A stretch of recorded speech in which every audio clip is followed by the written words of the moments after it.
Hello बच्चों, मैं हूं विकास और आप देख रहे हैं आपका प्यारा चैनल हॉट ऑफ बायोलॉजी। आज मैं स्टार्ट करने जा रहा हूं बायोटेक्नोलॉजी एंड इट्स एप्लीकेशन। तो चलिए, मैं वही पढ़ाऊंगा जहां से क्वेश्चन आ सकते हैं और बाकी और ज़्यादा कुछ नहीं। तो चलिए स्टार्ट करते हैं आगे। तो यहाँ पर क्वेश्चन आते हैं यहाँ से। Three critical research cases of biotechnology are providing best catalyst. यहाँ देखिए, providing best catalyst in the form of improve organism usually a microbes and pure enzyme. जो अप्लीकेशन है उसमें यहाँ पर बेस्ट कैटलिस्ट दिया गया जो माइक्रोब्स और प्योर एंजाइम के रूप में create optimal condition through genetic engineering for a catalytic to act. एक ऑप्टिमल कंडीशन दिया गया जहां पर वह जो कैटलिक बनाया गया वहां पर वह काम कर सके। तीसरा है down streaming process technology. Down streaming process technology का यूज किया गया जिससे हम प्रोटीन या जो भी ऑर्गेनिक कंपाउंड बनाए उसको हम प्यूरिफाई कर सके। तो चलिए अब स्टार्ट करते हैं biotechnology and in application in agriculture. Let us took let us take a look at the three options that can be for increasing food production। मैंने तीन तरह का एक्शन लिया गया फूड प्रोडक्शन को इंक्रीज करने के लिए। सबसे पहला है agro chemical based agriculture. Agro chemical based agriculture मतलब हो गया केमिकल बेस्ड, जैसे हर्बिसाइड, पेस्टिसाइड्स, फर्टिलाइजर, ये सब का जो यूज करते हैं उसके आधार पर हो गया एग्रो केमिकल बेस्ड एग्रीकल्चर। अब आते हैं ऑर्गेनिक बेस्ड।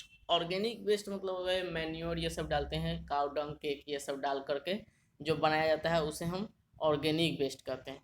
सबसे लास्ट हो गया तीसरा genetic engineering crop based agriculture. जो जेनेटिक इंजीनियरिंग मतलब जो भी जीन है उसमें हेर फेर करके, म्यूटेशन कर कर, अल्टरनेट करके, मैनिपुलेशन करके जो बनाया जाता है उसी को हम जेनेटिक इंजीनियरिंग बेस्ड एग्रीकल्चर कहते हैं।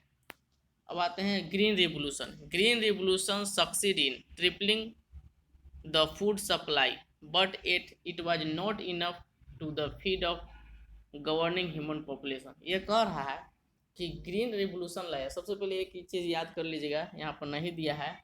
M S Swaminathan M S M S Swaminathan M S Swaminathan ji जो थे वह ग्रीन रिवोल्यूशन दिए उन्होंने।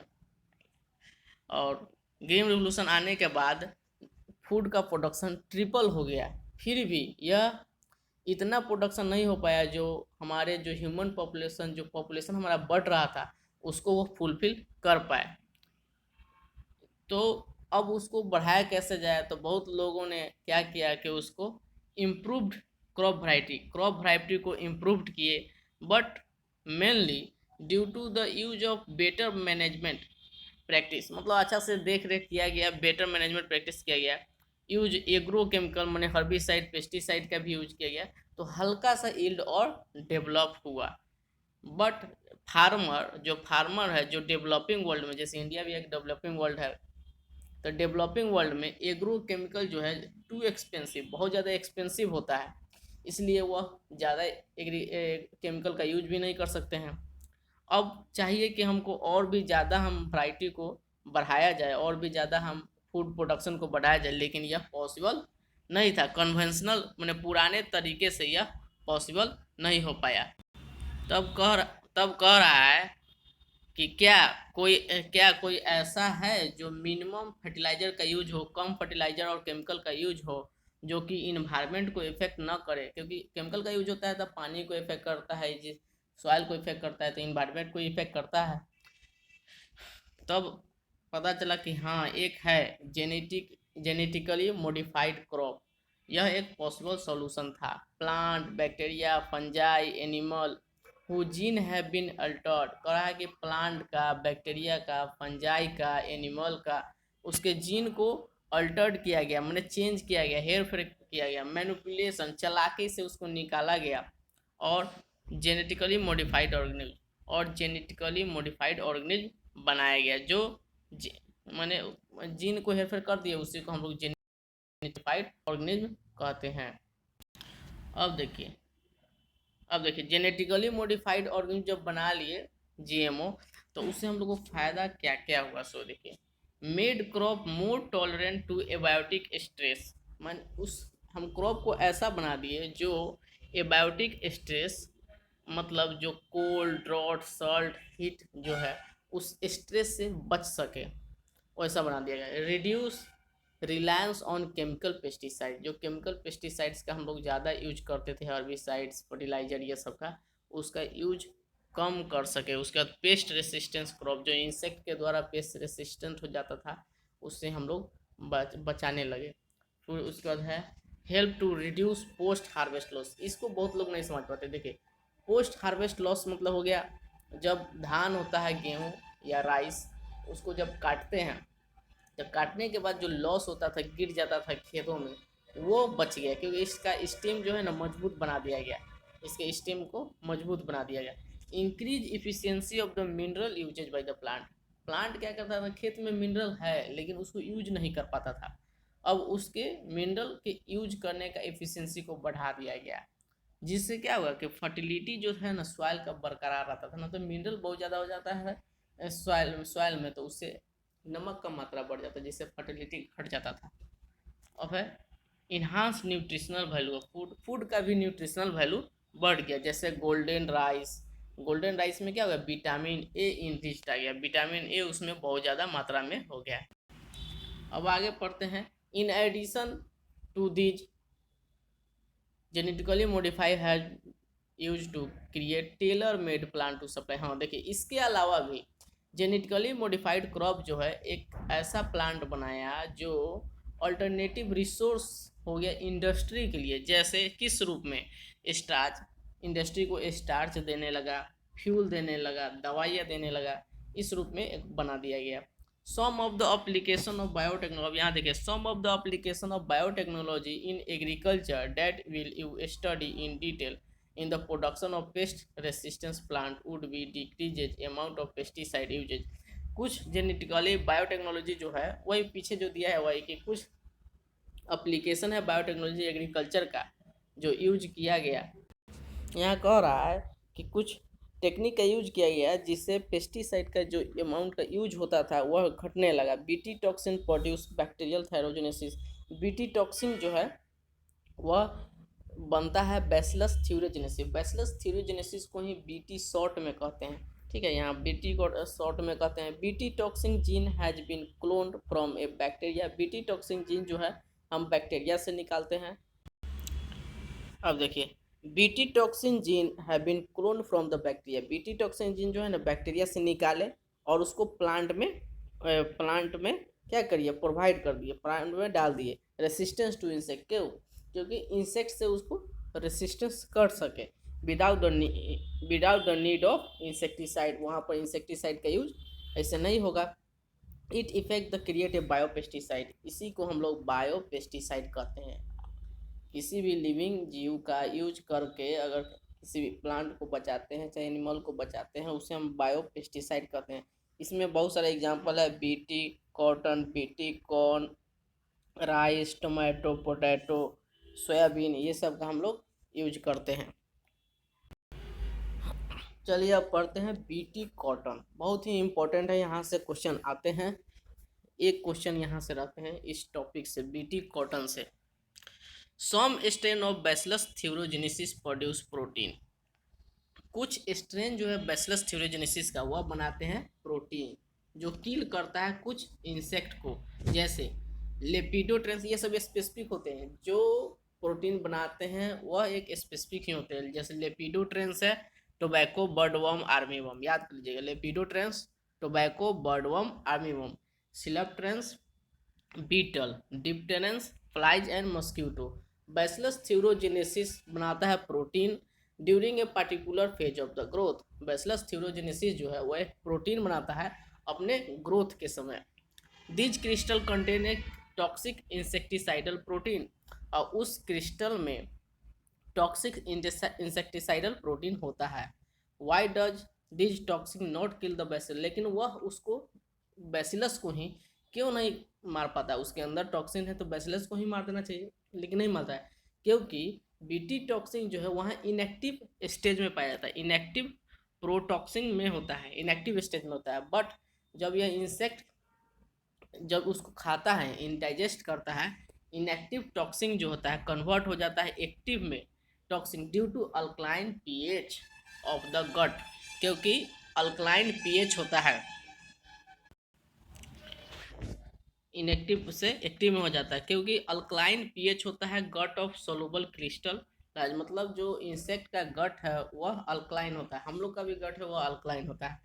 यह एक्टिवेट हो जाता है और बाइंड करता है mid gut of epithelial cell. यह इंपॉर्टेंट है, पूछता है कहाँ पर बाइंड होता है, तो mid gut of epithelial cell, mid gut of epithelial midgut of epithelial cell and create a pore cause the swelling, जिसके कारण स्वेलिंग होता है, और लाइसिस, लाइसिस मतलब टूट जाना, कट जाना, फट जाना, ये सब होता है। Lyse eventually cause the death of the insect, जिसके कारण इंसेक्ट का डेथ हो जाता है।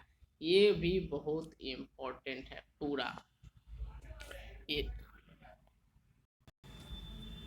ये इम्पोर्टेंट है। Specific toxic gene were isolated from bacillus thuringiensis, हम लोग स्पेसिफिक बोले ना, स्पेसिफिक होता है जिसको हम बैसिलस थ्यूरोजेनेसिस से निकालते हैं, जिसको हम इनकॉर्पोरेट कर देते हैं क्रॉप प्लांट में, क्रॉप प्लांट में डाल देते हैं, जैसे कॉटन में डाल दिए। The choice of gene depend upon the crop, मतलब किस तरह का जीन किस क्रॉप में डाला जाए वह डिपेंड करता है, किसी का स्टेम को मजबूत करना है, किसी को लीफ के मजबूत करना है, इस पर डिपेंड करता है, लीफ को बचाना है, किसी का फ्लावर को बचाना है, किसी को फ्रूट को बचाना है, ये उस पर डिपेंड करता है। The target pest as the most BT toxin insect group specific, कह रहा है इसमें से सबसे most BT toxin insect group जो है स्पेसिफिक है।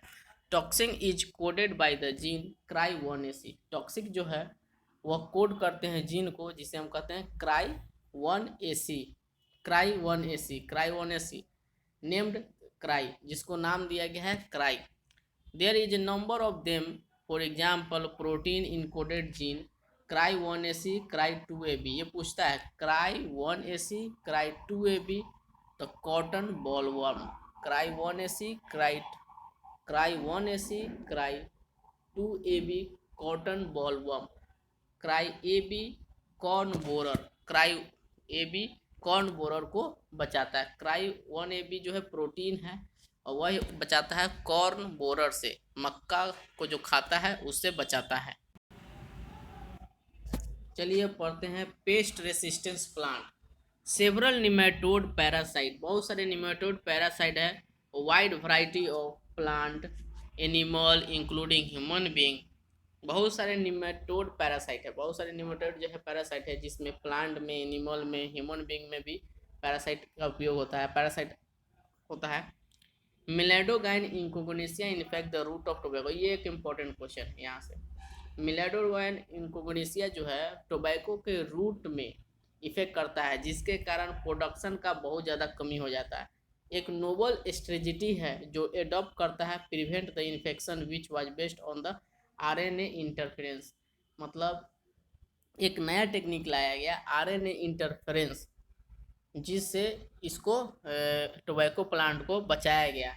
RNA इंटरफेरेंस में होता क्या है कि यूकैरियोटिक ऑर्गेनिज्म, यह यूकैरियोटिक ऑर्गेनिज्म में होता है। RNA interference in all eukaryotic organism, जितने भी इन यूकैरियोटिक ऑर्गेनिज्म है उसमें यह सेलुलर डिफेंस के रूप में काम करते हैं। This method involve in silencing of mRNA, यह mRNA को साइलेंस कर देता है प्रोटीन बनाने से, due to complementary double standard RNA।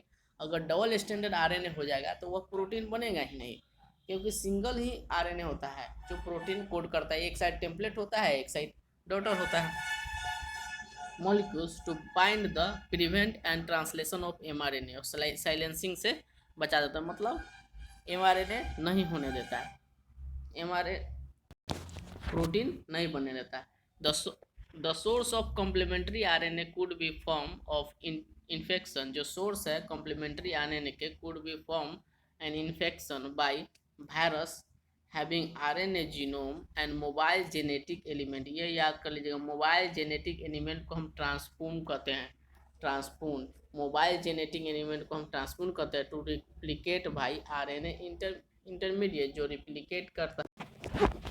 अब आरएनए इंटरफेरेंस बनाते कैसे, तो होता क्या है कि कॉम्प्लीमेंट्री आरएनए बनाने के लिए हम लोग क्या करते हैं, वायरस से इन्फेक्ट करा देते हैं, वायरस से इन्फेक्शन करा देते हैं प्लांट में, और उससे क्या होता है कि मोबाइल जेनेटिक एलिमेंट होता है ट्रांसपोन, वह रिप्लिकेट कर देता है और रिप्लिकेट करके इंटरमीडिएट बना देता है, जिसके कारण डबल स्टैंडर्ड आरएनए बन जाता है, और डबल स्टैंडर्ड आरएनए ट्रांसलेशन नहीं करता है, उसी को हम लोग साइलेंसिंग कहते हैं। अब आते हैं यूजिंग एग्रोबैक्टीरियम। एग्रोबैक्टीरियम जो है एनिमल में यूज होता है, एग्रोबैक्टीरियम ट्यूमेफेसियम एक निमेटोड है। एग्रोबैक्टीरियम ट्यूमेफेसियम एक वेक्टर है, वेक्टर निमेटोड है, जो स्पेसिफिक जीन इंट्रोड्यूस करते हैं कॉस्ट प्लांट में। कहाँ पर, प्लांट में। Introduction of DNA was so that it produce sense और एंटीसेंस, यह सेंस और एंटीसेंस आरएनए बनाता है इन द सेल, सेंस और एंटीसेंस बनाता है सेल में। These two RNA being complementary to each other, दोनों डबल स्टैंडर्ड एक दूसरे के सेम होता है, स्टैंडर्ड डबल स्टैंडर्ड आरएनए बना देता है।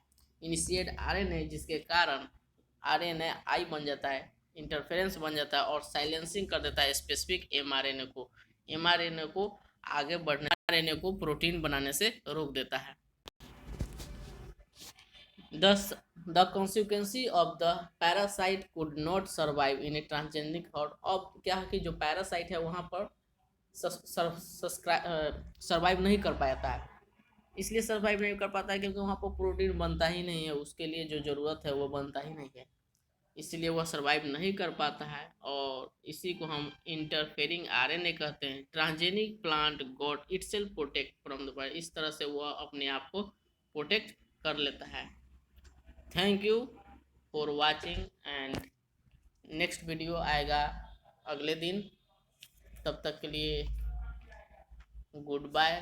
प्लीज़ शेयर करें, सब्सक्राइब करें और लाइक कीजिए।